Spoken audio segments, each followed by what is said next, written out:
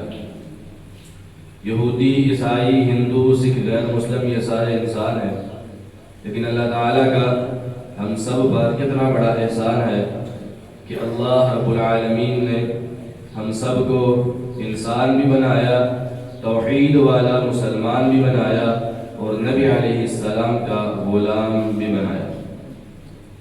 لا تعداد، بے حد و بے حساب، بے شمار درود و سلام امام الانبیاء، سید الانبیاء، خاتم الانبیاء، جناب محمد رسول اللہ صلی اللہ علیہ وسلم کی ذات گرامی پر۔ معزز سامعین کرام، معززات سامعات، گزشتہ خطبہ جمعۃ المبارک میں، رمضان المبارک میں کی جانے والی ہماری غلطیاں، ان میں سے چند غلطیوں کی اصلاح کے حوالے سے بات ہوئی تھی۔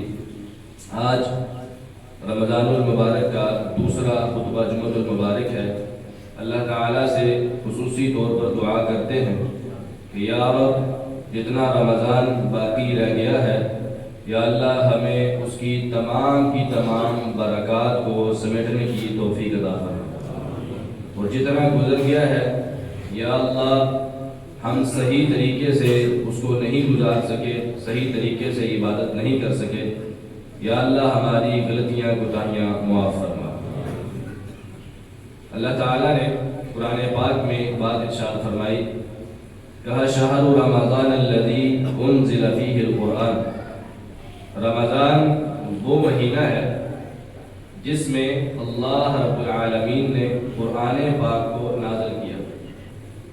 قرآن پاک تمام کتابوں سے عظیم کتاب، اور اس کو نازل کرنے کے لیے بھی میرے رب نے وہی مہینہ چنا جو تمام مہینوں سے افضل و اعلیٰ، اور پھر اس مہینے کے اندر اس رات کو چنا جس کو لیلۃ القدر کہا جاتا ہے۔ اِنَّا أَنزَلْنَاهُ فِي لَيْلَةِ الْقَدْرِ۔ رب العالمین فرماتے ہیں کہ میں نے اس قرآن کو لیلۃ القدر میں نازل کیا، اور وہ لیلۃ القدر، اس کی اہمیت کیا ہے؟ لیلۃ القدر خیر من الف شہر۔ ایک انسان کے پاس 1000 مہینے ہوں، اس کی عمر 1000 مہینوں کے برابر ہو، میرے رب کہیں اے میرے بندے، تو نے دنیا میں 1000 مہینے رہنا ہے۔ اب 1000 مہینے کے اندر کبھی ایسا نہیں ہوگا کہ انسان پورے 1000 مہینے عبادت کرے، کمیاں کوتاہیاں ہوں گی، لیکن اگر بالفرض وہ انسان دنیا میں آئے، 1000 مہینے پوری کی پوری راتیں، پورے کے پورے دن اللہ کی عبادت میں گزار دے، اور ایک انسان جو صرف لیلۃ القدر میں اللہ کی عبادت کرے، میرے رب قرآن پاک میں فرماتے ہیں وہ بندہ جو 1000 مہینے عبادت کر رہا ہے، اس بندے کی ایک رات کی عبادت اس بندے کی 1000 رات کی عبادتوں سے بھی بہتر ہے۔ لیلۃ القدر وہ رات کہ جس کے بارے میں رب العالمین نے یہ بیان فرمایا کہ اس کی فضیلت باقی تمام راتوں سے بہت زیادہ ہے، اس وجہ سے اسی میں اللہ نے قرآن پاک کو نازل کیا ہے۔ قرآن کا اور روزے کا بڑا گہرا تعلق۔ آج ہمارے ہاں اس میں بہت سستی پائی جاتی ہے۔ صبح اٹھتے ہیں، سحری کی ہے، سحری کے بعد اکثر ہمارے بھائی بغیر نماز کے سو جاتے ہیں، نماز فجر پڑھنا بھی ان کو نصیب نہیں ہوتا۔ افسوس کی بات ہے کہ روزہ تو رکھا ہے، ایک عبادت کر رہے ہیں، دوسری چھوڑ رہے ہیں، اور اگر کوئی بھائی فجر کی نماز بھی پڑھ لیتے ہیں، وہ فجر کی نماز کے فوری بعد گھر میں جا کے سو جاتے ہیں۔ حالانکہ اس بارے میں نبی علیہ السلام کی روایت کیا ہے؟ فجر کے بعد فوری سونے سے آپ علیہ السلام نے منع فرمایا. باقاعدہ آپ نے کہا کہ فجر کے بعد نہ سویا کرو حتی تطلع الشمس، حتیٰ کہ سورج طلوع ہو جائے. سورج طلوع ہونے کے بعد انسان سو سکتا ہے. اور یہ والا وقت فجر سے لے کر سورج کے طلوع ہونے تک بڑا رحمت والا، بڑا برکتوں والا وقت ہے، بہت برکتوں. اس وجہ سے خصوصاً رمضان میں اور باقی پورا سال ہمیں یہ کوشش کرنی چاہیے کہ اس وقت کو غنیمت جائے. ابھی تو اللہ تعالیٰ نے آپ کو وقت دیا ہے، روزہ رکھنے کے بعد فجر کی نماز کے بعد صرف آدھا گھنٹہ، عموماً اتنا ہی ہوتا ہے، آدھا گھنٹہ آپ کے پاس ہوتا ہے. آپ اس میں اللہ کے قرآن کی تلاوت کیا. یہ وقت بہت قیمتی وقت ہے. اور باقی پورا سال بھی یہ روٹین ہونی چاہیے.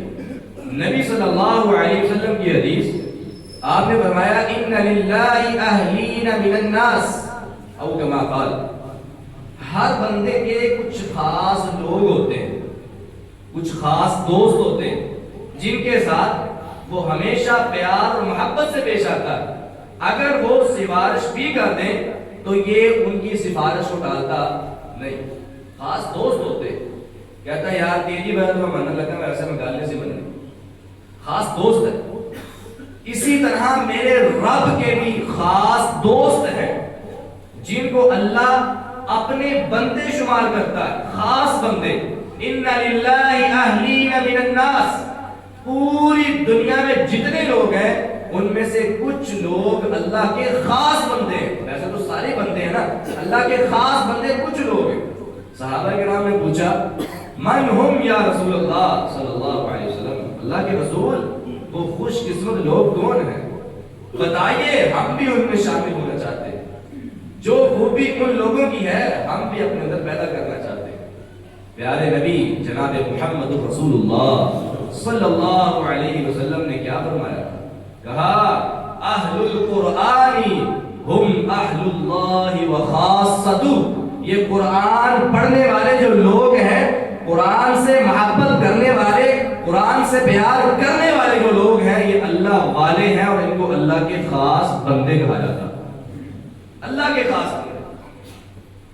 خاص بندے کا مطلب یعنی جب یہ اپنے رب کے پاس جائیں گے، جو اپنے رب سے کہتے جائیں گے، رب ان کی باتوں کو مانتا جائے. خاص بندے دنیا میں قرآن پاک سے محبت کرنے والے، پیار کرنے والے، قرآن سے عقیدت رکھنے والے. آج میں اگر آپ سے پوچھوں کہ بتائیں دنیا میں سب سے عظیم کتاب کون سی ہے، تو آپ بلا جھجک یہ کہیں گے قرآن ہے. اگر آپ سے سوال کیا جائے کہ بتائیں دنیا میں کون سی کتاب ایسی ہے جو ہماری ہدایت کے لیے ہے، تو آپ بلا جھجک کہیں گے قرآن پاک. اگر آپ سے پوچھا جائے دنیا میں کون سی کتاب ایسی ہے جس کو پڑھنے سے انسان کے درجات بلند ہوتے ہیں، تو بلا جھجک کہیں گے قرآن پاک. اگر آپ سے پوچھا جائے وہ دنیا میں کون سی کتاب ہے جو انسان کی شفا کے لیے نازل کی گئی ہے، آپ بلا جھجک کہیں گے قرآن پاک ہے. اس کے علاوہ کوئی کتاب ایسی نہیں. مجھ سے پوچھا جائے میں بھی یہی کہوں گا، آپ سے پوچھا جائے آپ بھی یہی کہیں گے، لیکن پڑھنے کے لیے تیار نہیں. ایمان ہے، عقیدہ ہے کہ قرآن سب سے افضل کتاب ہے. قرآن پڑھنے سے پریشانیاں دور ہوتی ہیں، قرآن پڑھنے سے مسائل حل ہوتے ہیں، قرآن پاک پڑھنے سے بیماریاں دور ہوتی ہیں. عقیدہ ہے، ایمان ہے، لیکن پڑھتے وقت ہمارے دل میں، ہمارے ذہن میں یہ بہانہ آتا ہے یار ٹھیک ہے جب فارغ ہوں گے پڑھ لیں گے، فی الحال تو ہمارے پاس وقت ہی نہیں. ہم تو مصروف بہت زیادہ، بہت مصروف ہے. جتنا ہم مصروف ہیں شاید دنیا میں کوئی ہو. ہم اپنے آپ کو مصروف ثابت کرتے ہیں، حالانکہ دنیا میں سب سے زیادہ مصروف ترین ہستی دو جہانوں کے سردار محمد رسول اللہ صلی اللہ علیہ وسلم تھے، جنہوں نے صرف مدینے کے نہیں پورے عالم اسلام کے مسائل کو حل کرنا ہوتا تھا. لیکن قرآن پاک کثرت سے پڑھا کرتے تھے. قرآن پاک کثرت. رمضان کے بارے میں تو صحابہ کرام فرماتے ہیں کہ نبی صلی اللہ علیہ وسلم رمضان میں جبریل کے ساتھ قرآن کا دور کیا کرتے تھے. جبرائیل علیہ السلام رمضان میں آ جاتے. آگے کہتے اے نبی علیہ السلام ایک پارا آپ سنائیں گے ایک پارا میں سناؤں گا، پہلے میں آپ کو سناؤں گا پھر آپ مجھے سنائیں گے۔ جبریل کے ساتھ قرآن کا دور کیا کرتے، رمضان مکمل ہو جاتا قرآن کا دور بھی مکمل ہو جاتا۔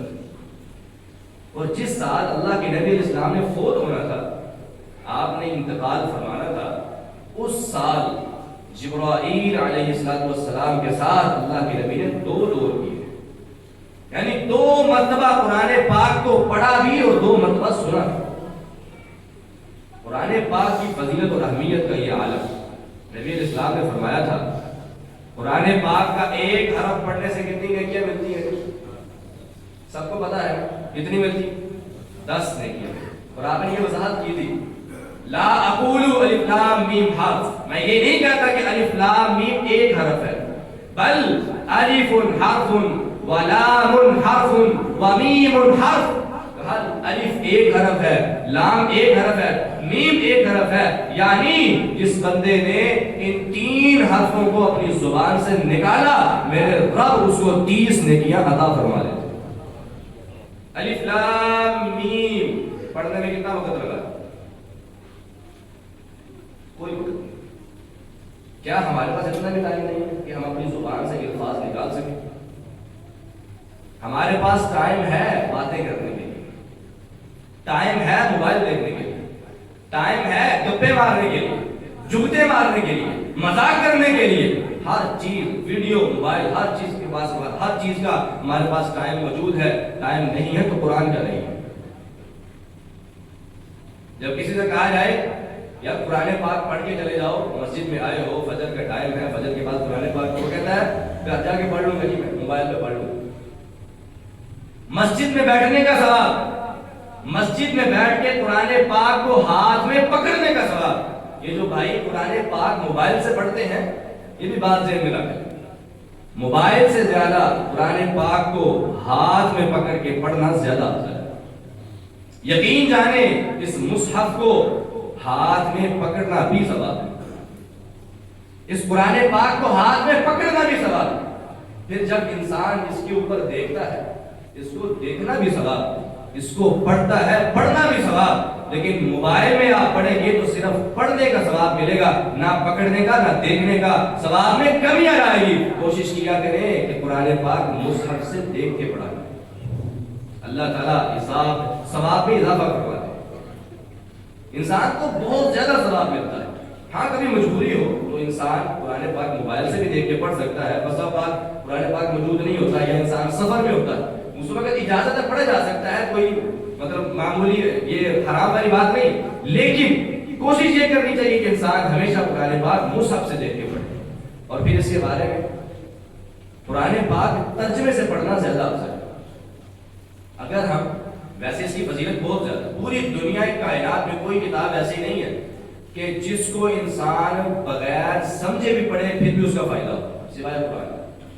قرآن کو اگر بغیر سمجھے بھی پڑھا جائے نا ثواب تو مل جاتا ہے، فائدہ ہے، لیکن سمجھ کے پڑھنا چاہیے۔ نبی علیہ السلام نے فرمایا تھا میرے صحابہ، کیا تم میں سے کوئی بندہ یہ پسند کرتا ہے کہ وہ صبح صبح فجر کے وقت اٹھے، فجر کی نماز کے بعد باہر نکلے، اچانک دیکھے میدان میں 2 اونٹنیاں کھڑی ہیں، اونٹ نہیں اونٹنیاں، اونٹ سے افضل اونٹنیاں کھڑی ہیں، اور ایسی اونٹنیاں جو موٹی تازی ہیں اور کوہانوں والی ہیں اور پھر حاملہ ہے، یہ ساری خوبیاں ان اونٹنیوں میں موجود ہیں۔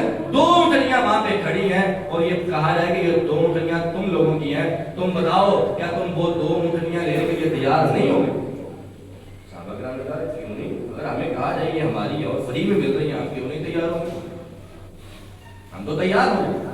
نبی علیہ السلام نے کہا تھا میرے صحابہ یہ 2 اونٹنیاں کچھ بھی نہیں، اگر تم قرآن پاک کی صرف 2 آیات اچھے طریقے سے سمجھ کے پڑھ لیتے ہو، اللہ تعالیٰ تمہیں ان 2 اونٹنیوں سے بھی بہتر جنت میں اونٹنیاں عطا فرمائے۔ یہ تو دنیا کی ہے نا، یہ ان دونوں اونٹنیوں سے بہتر ہے۔ 2 آیتیں، 3 آیتیں پڑھو گے تو 3 اونٹنیوں سے، 4 پڑھو گے 4 اونٹنیوں سے، اور اسی طرح جتنی تعداد بڑھاتے جاؤ گے تمہارے درجات بڑھتے جائیں گے۔ قرآن پاک کے ساتھ محبت، پیار، عقیدت یہ ہر انسان کی ہونی چاہیے۔ دنیا انسان کو اللہ تعالیٰ نے زندگی دی ہے، دنیا میں اس کو سارے کام کرنے آتے ہیں سوائے عبادت کے، سوائے نیکی کے، سوائے قرآن کے۔ اور جس کو ہر بندہ اپنا اپنا بہانہ تلاش کرتا ہے، کوئی کہتا ہے کہ مجھے قرآن پاک پڑھنا نہیں آتا، میں اس وجہ سے نہیں پڑھتا، میں پڑھتا ہوں الفاظ ہٹ جاتے ہیں، پڑھنا ہی نہیں آتا، قاری صاحب سے پڑھنے کا ٹائم نہیں ہے، ویسے مجھے پڑھنا نہیں آتا، میں کیا کروں؟ مصروف ہے نا بہت زیادہ، قرآن پاک کے لیے ٹائم ہی نہیں۔ اگر پڑھنا نہیں آتا پھر بھی پڑھو، کوشش کرو، محنت کرو۔ اس کے بارے میں بھی نبی اسلام نے بیان کیا، کہا اللہ کے بندوں قرآن پاک پڑھا کرو، جو قرآن پاک بالکل صحیح طریقے سے پڑھے گا نا اس کو ایک اجر، والذی یتتعتع، اور جو آ کر کے پڑھتا ہے یعنی پڑھا نہیں جاتا، تھوڑا سا لفظ پڑھتا ہے اڑ جاتا ہے، پھر پڑھتا ہے پھر اڑ جاتا ہے، پھر پڑھتا ہے پھر اڑ جاتا ہے، کوشش کرتا رہتا ہے، لگا رہتا ہے، پڑھتا رہتا ہے، چھوڑتا نہیں ہے۔ جو بندہ اس انداز میں قرآن پاک پڑھتا ہے، پورا لفظ پڑھا نہیں جاتا، میرا رب آسمانوں پہ بیٹھ کے آواز لگاتا ہے، اے میرے بندے تیری یہ کوشش، تیری محنت اتنی پسند آئی ہے، جو بالکل صحیح قرآن پڑھنے والا ہے اس کو ایک اجر اور تجھے میرا رب دگنا اجر عطا فرماتا، میرا رب اس کو دگنا اجر دے گا، ایک محنت کا، ایک پڑھنے کا۔ تو حوصلہ نہ چھوڑ دیا کرے، پریشان نہ ہوا کرے، نہیں پڑھنا آتا کوشش کرتے رہے، میرا رب تمہاری اس کوشش کو بھی بڑا پسند فرماتا ہے، اس محنت کو بڑا پسند فرماتا ہے۔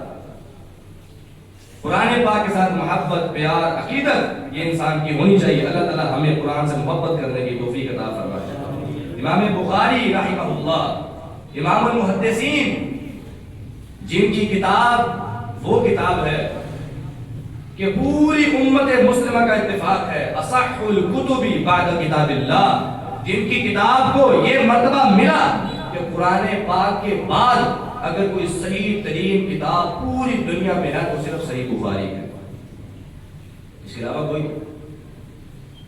اس کو لکھنے والے امام بخاری رحمہ اللہ، سینکڑوں نہیں ہزاروں شاگرد ان کے ہیں جنہوں نے ان سے بخاری پڑھی، لیکن جب رمضان آتا سارے کام چھوڑ دیتے، سارے کام بیٹھ جاتے، قرآن پاک لے پڑھنا شروع کرتے، پڑھتے جاتے اور پورا رمضان کوئی کام نہ کرتے، صرف قرآن پاک پڑھتے رہتے اور کہتے کہ قرآن کا رمضان کے ساتھ خاص تعلق ہے، ویسے تو پورا سال ہی ہم پڑھتے ہیں لیکن رمضان میں خاص طور پر اس کا اہتمام کرنا چاہیے۔ اور نبی اسلام نے اس کے بارے میں کیا فرمایا؟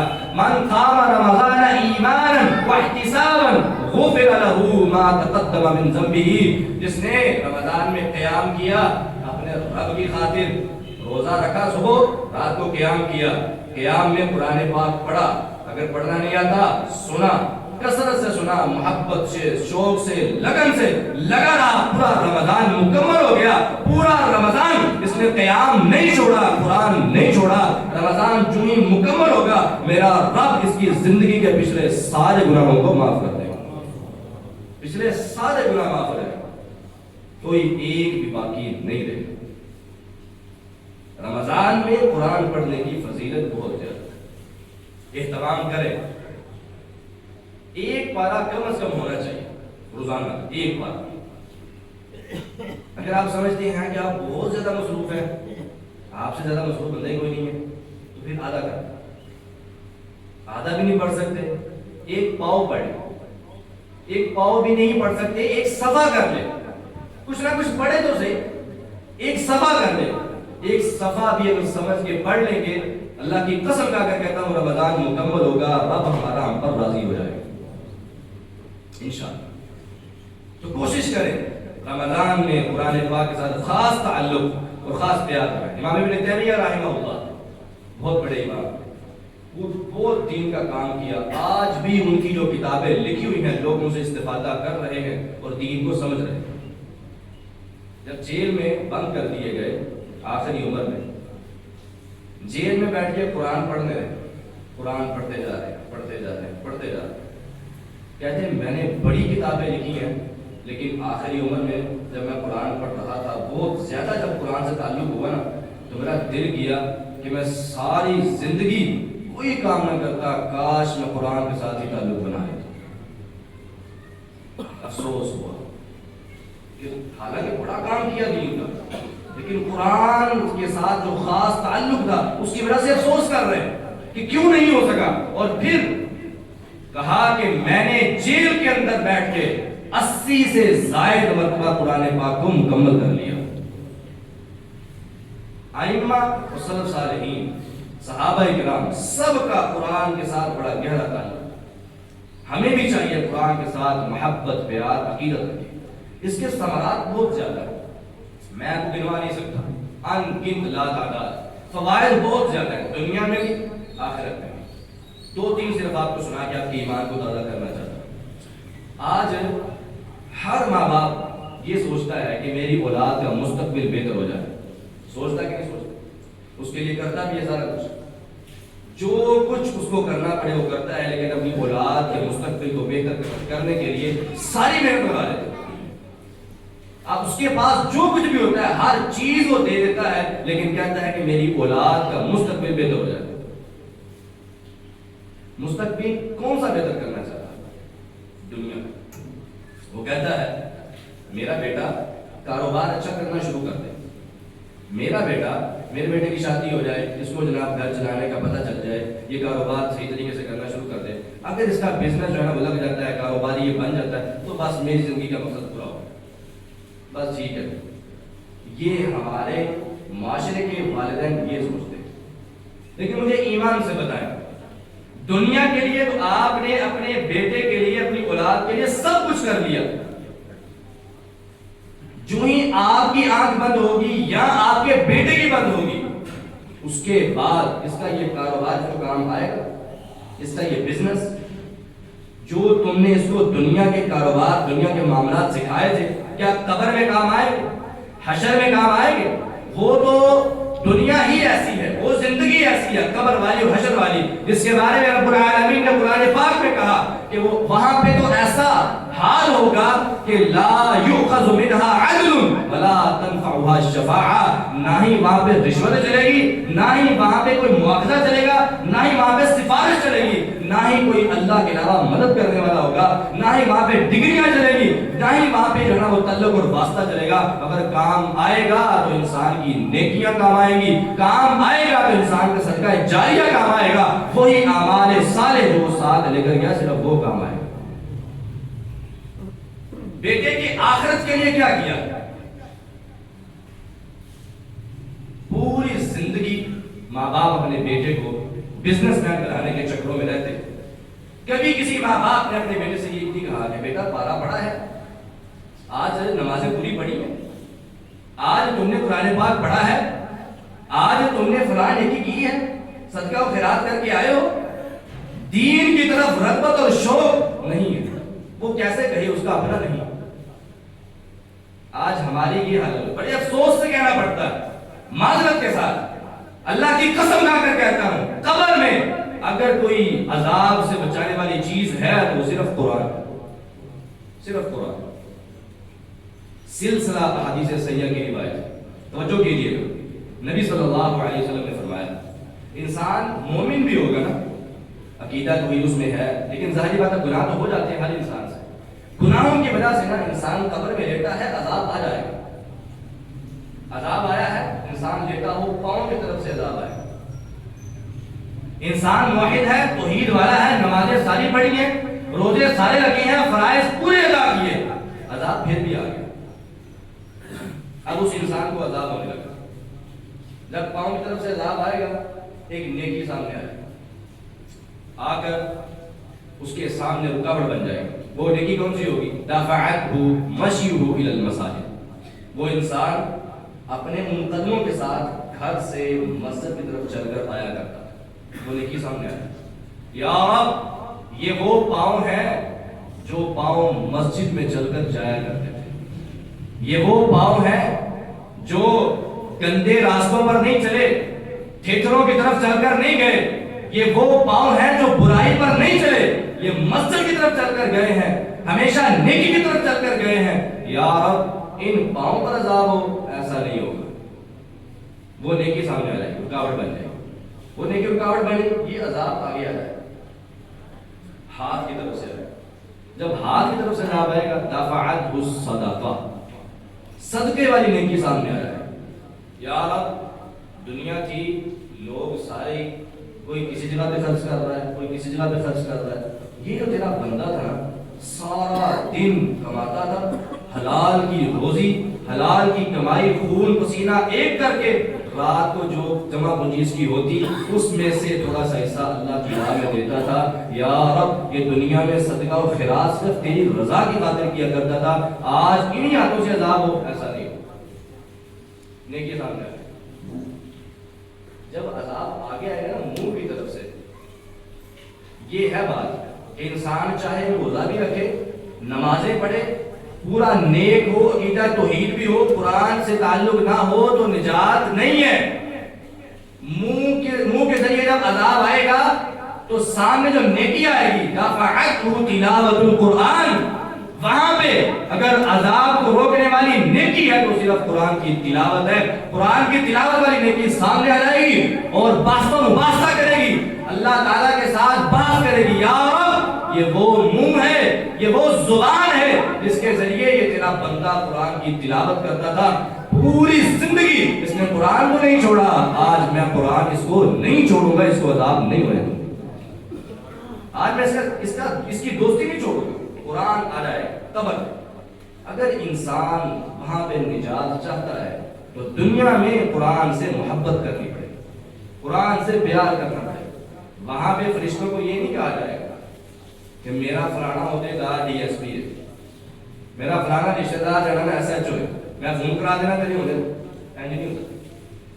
قبر میں کوئی سفارش نہیں چلتی. یہاں پہ تو جس نے ظلم کرنا ہو وہ جناب اپنے کسی رشتہ دار کو اعلیٰ عہدے پہ لگوا دیتا ہے, بعد میں جو مرضی کرتا رہے, سارا کچھ کوئی پوچھنے والا نہیں.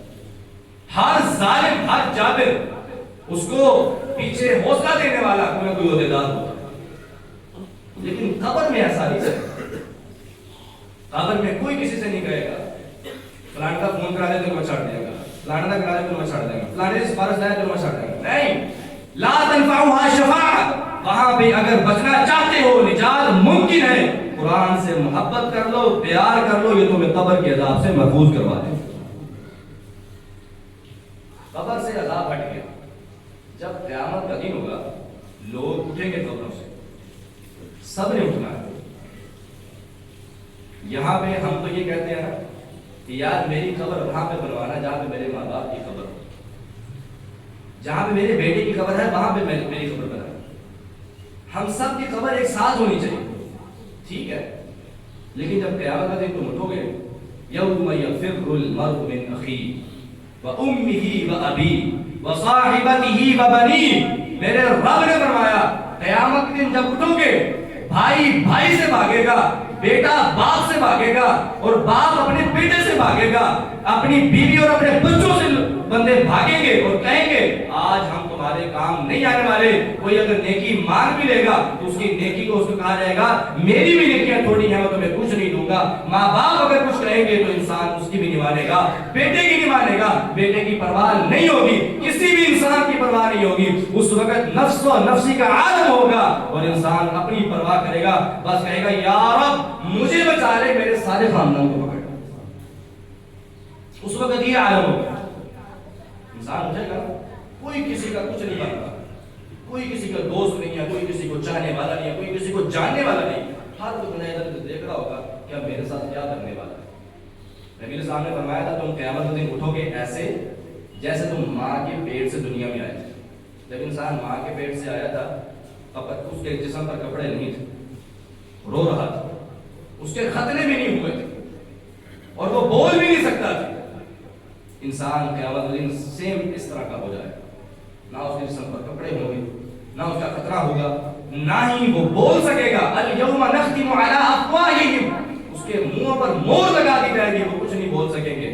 اور اس وقت اگر کوئی چیز کام آنے والی ہے تو وہ نیکیاں, قرآن ہے. اچانک ایک شخص آئے گا, شخص آئے گا، ایک شخص کو تلاش کر رہا ہے، ایک شخص وہ گھبرایا ہوا، پریشان ہوا جس طرح کسی انسان کو کوئی چیز مل نہ رہی ہو تو انسان پریشان ہو جاتا ہے۔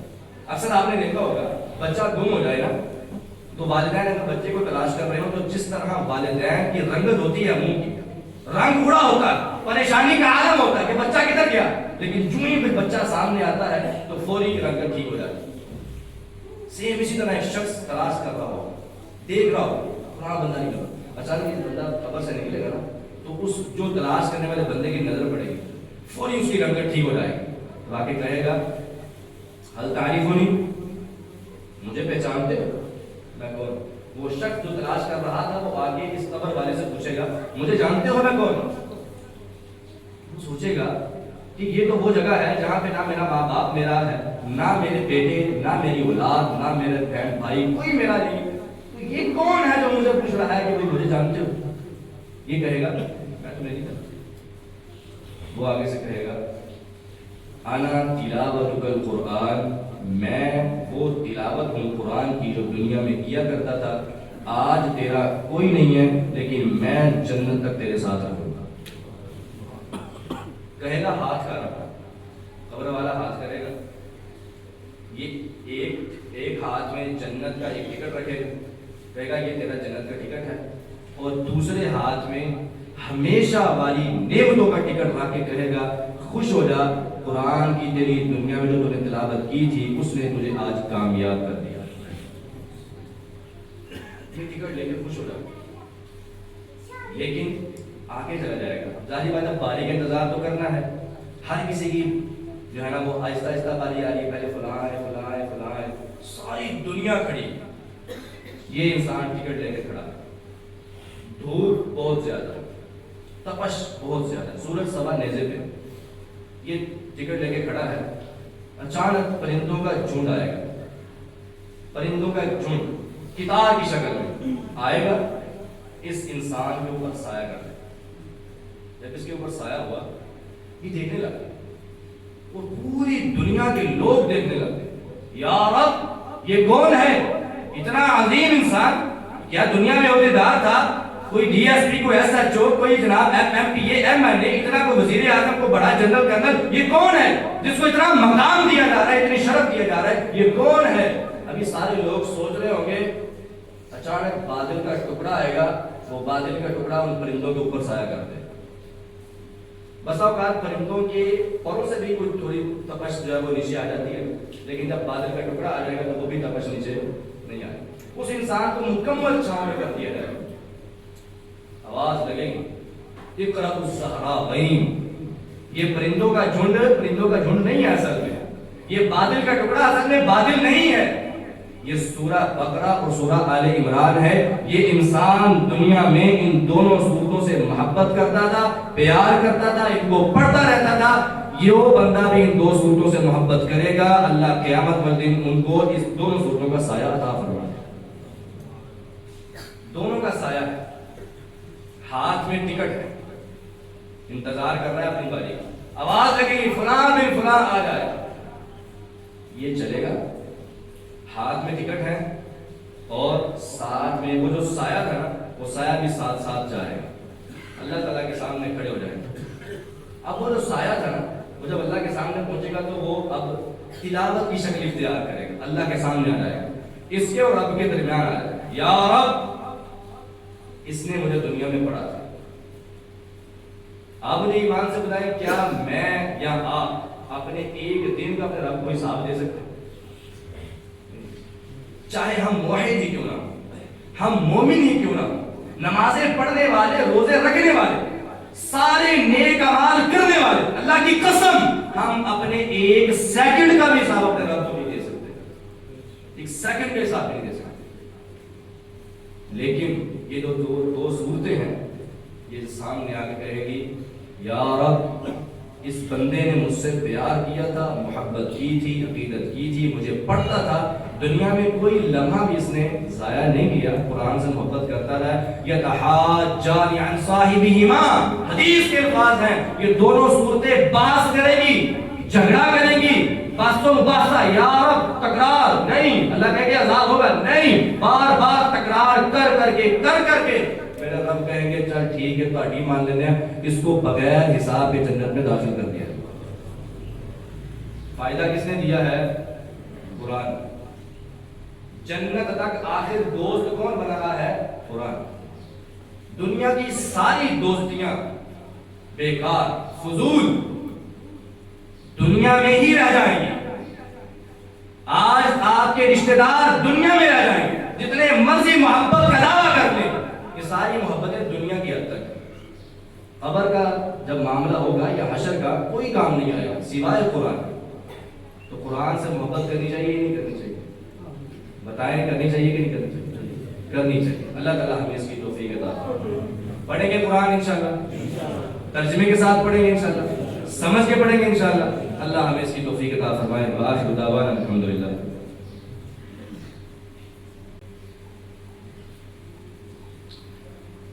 ماشاءاللہ جی، بھائی نے، یہ ہمارے بزرگ ہیں، انہوں نے اس مسجد کی جو جگہ خریدی ہے اس کے 5 مسلموں کے پیسے انہوں نے ادا کیے۔ ماشاءاللہ، اللہ تعالیٰ قبول فرمائے، آمین کہہ دیں۔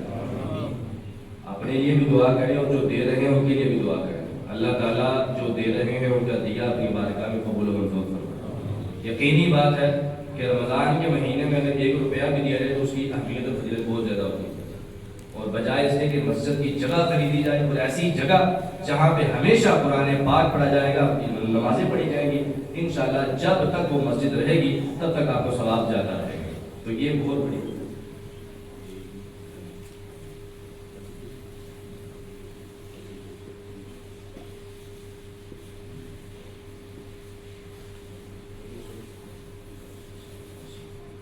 بھائی نے ایک مسلح کے پیسے دیے ہیں، ماشاءاللہ تعالیٰ قبول فرمائے۔ تمام احباب سے گزارش ہے آپ بھی ذرا تعامل کریں دل کھول کے مسجد کے ساتھ، مدرسے کے ساتھ۔ واللہ یہی جو ہے پیسے جو ہے نا وہ آپ کے باقی رہیں گے، باقی سب کچھ ختم ہو جائے گا۔ آپ جتنا مرضی کہیں میرا فلاں بھی مال میرا، فلاں مال میرا، کسی کا نہیں ہے۔ مال وہی ہے انسان کا جو اس نے دنیا میں کھا لیا اور ہضم کر لیا، پہن لیا اور پرانا کر لیا، اور تیسری قسم جو اللہ کی راہ میں دے دی، بس اس کے علاوہ انسان کا کچھ نہیں ہے۔ تو جو اللہ کی راہ میں دے دیا وہی اصل میں باقی رہنے والا ہے۔ اور آپ نے حدیث بھی سنی ہے کہ قبر میں اگر کوئی نیکی جو ہے وہ ہاتھوں کے عذاب کو ٹالے گی، وہ نیکی کون سی ہے؟ صدقہ، اللہ کی راہ میں دینا۔ اور مسجد کے لیے تو خاص طور پہ تعاون کریں تاکہ مسجد کی جو جگہ ہے وہ جب وہ خریدی جائے گی اس کے بعد وہاں پہ نمازیں پڑھی جائیں گی، لوگ قرآن پڑھیں گے، جب تک وہ مسجد رہے گی اللہ تعالیٰ آپ کو بھی اتنا ہی ثواب عطا فرمائے۔ تو بہت بڑی اجر کی بات ہے، ثواب کی بات ہے، اس میں حصہ لازمی ڈالا گیا۔ ہمارے قاری صاحب جو ہیں وہ یہاں پہ پہلے امام تھے، تو وہ ضلع ثوابی کے جو ہے نا وہ علاقے سے آئے ہیں، وہاں پہ بہت ہی پسماندہ علاقہ ہے، تو انہوں نے ماشاءاللہ وہاں پہ جماعت کی پہلی مسجد اور مدرسہ انہوں نے تعمیر کیا ہے، مسجد بھی اور مدرسہ بھی دونوں بھی، اور اس کی ماشاءاللہ 16 مرلے کا پلاٹ خریدا ہے، اور اس میں سے 13 مرلے کی جگہ خرید لی گئی ہے، 3 مرلے کی رہ گئی ہے۔ تو اس کی پیمنٹ جو ہے وہ 4.5 لاکھ روپیہ ہے، 3 مرلے کی پیمنٹ جو ہے وہ 4.5 لاکھ روپیہ ہے، ابھی وہ ادا کرنا باقی ہے۔ تو قاری صاحب فرما رہے تھے شاید کسی عید کو انہوں نے ادا کرنی ہے، تو احباب ان کے ساتھ بھی خصوصی تعاون فرمائے، اللہ تعالیٰ آپ کا تعاون کیا وہ اپنی بارگاہ میں قبول و منظور فرمائے۔ یہ جو بھائی انہوں نے مسلح کے لیے پیسے دیے ہیں وہ فرما رہے ہیں کہ ان کے والد محمد صدیق صاحب اور ان کے بھائی محمد ارسلان صاحب کے لیے دعا کریں۔ یہ حیات ہیں، کدھر ہے بھائی جنہوں نے روپا دیا؟ محمد صدیق صاحب اور محمد ارسلان صاحب، یہ رکا دینے والے بھائی کون سے؟ وفات پا گئے، اللہ تعالیٰ ان کی مغفرت فرمائے، اللہ تعالیٰ ان کے تمام غلطیوں کوتاہیوں کو معاف فرمائے۔ یہ ماشاءاللہ ان کے لیے صدقہ جاری ہے، یہ جو پیسے دیے ہیں انشاءاللہ جب تک یہ پیسے جو ہیں وہ مسجد میں لگیں گے، مسجد چلتی رہے گی، اللہ تعالیٰ ان کو صدقہ جاری و ثواب عطا فرماتا رہے گا۔ آپ خصوصی طور پر دعا فرما دیں کہ اللہ تعالیٰ ان کو جنت الفردوس کا داخلہ عطا فرمائے۔ إن الحمد لله نحمده ونستعينه ونستغفره ونعوذ بالله من شرور أنفسنا ومن سيئات أعمالنا، من يهده الله فلا مضل له ومن يضلل فلا هادي له، وأشهد أن لا إله إلا الله وحده لا شريك له، وأشهد أن محمدا عبده ورسوله، أما بعد فإن خير الحديث كتاب الله وخير الهدي هدي محمد صلى الله عليه وسلم وشر الأمور محدثاتها وكل محدثة بدعة وكل بدعة ضلالة وكل ضلالة في النار. قرآن سے محبت اور قرآن سے پیار، یہ اس کی فضیلت اور اہمیت آپ نے سے بات فرما لی. اور جو والدین اپنے بچوں کو اس کام کے لیے لگاتے ہیں، ان والدین کے لیے بھی اللہ نے فضیلت اور نبی صاحب نے فضیلت بیان کی ہے کہ ان والدین کو بھی قیامت والے دن ریشمی لباس پہنایا جائے گا. جو والدین اپنے بچوں کو اس کام کے لیے لگاتے ہیں ان والدین کو ریشمی لباس پہنائے جائیں گے، اور والدین خود پوچھیں گے کہ یا رب ایسی کون سی ہماری نیکی ہے کہ جس کی وجہ سے ہمیں یہ شرف دیا جا رہا ہے. کہا جائے گا لِأَخْذِ بَلَدِكُمُ الْقُرْآنَ، جو تم نے اپنے بچوں کو قرآن کی طرف لگایا تھا، یہ اس نیکی کی وجہ سے آج تمہیں یہ مقام دیا جا رہا ہے، شرف دیا جا رہا ہے، تمہیں آج یہ ریشمی اور جنتی لباس پہنایا جا رہا ہے. تو والدین کے لیے بہت بڑا شرف ہے، بہت بڑا مقام ہے. اگر خود نہیں پڑھ سکے بچوں کو پڑھائیں، بچوں کو دین کی طرف لگائیں، قرآن کا قاری عالم بعمل بنائیں. اللہ تعالیٰ آپ کو بھی اس حاجت و ثواب عطا فرما دے گا. بیماروں کی صحت کے لیے دعا کریں. جو لوگ بیمار ہیں اللہ تعالیٰ ان کو صحت کامل عاجلہ عطا فرمائے. جتنے مسلمان موحد دنیا سے چلے گئے ہیں اللہ تعالیٰ ان کو جنت الفردوس کا داخلہ عطا فرمائے. ربنا ظلمنا انفسنا وان لم تغفر لنا وترحمنا لنكونن من الخاسرين. ربنا آتنا في الدنيا حسنة وفي الآخرة حسنة وقنا عذاب النار. ربنا آتنا في الدنيا حسنة وفي الآخرة حسنة وقنا عذاب النار. اللهم اشف مرضانا ومرضى المسلمين والمسلمات. اللهم اشف كل مريض ومريضة. اذهب البأس رب الناس واشف أنت الشافي لا شفاء إلا شفاؤك شفاء لا يغادر سقما. اللهم انصر الإسلام والمسلمين. اللهم انصر الإسلام والمسلمين. اللهم انصر الجهاد والمجاهدين. اللهم انصر المسلمين المظلومين المستضعفين في كل مكان. اللهم عليك باليهود. اللهم عليك بالصليبيين. اللهم أهلك الظالمين بالظالمين. اللهم أهلك الظالمين بالظالمين. اللهم أهلك الظالمين بالظالمين. سبحان ربك رب العزة عما يصفون وسلام على المرسلين والحمد لله رب العالمين.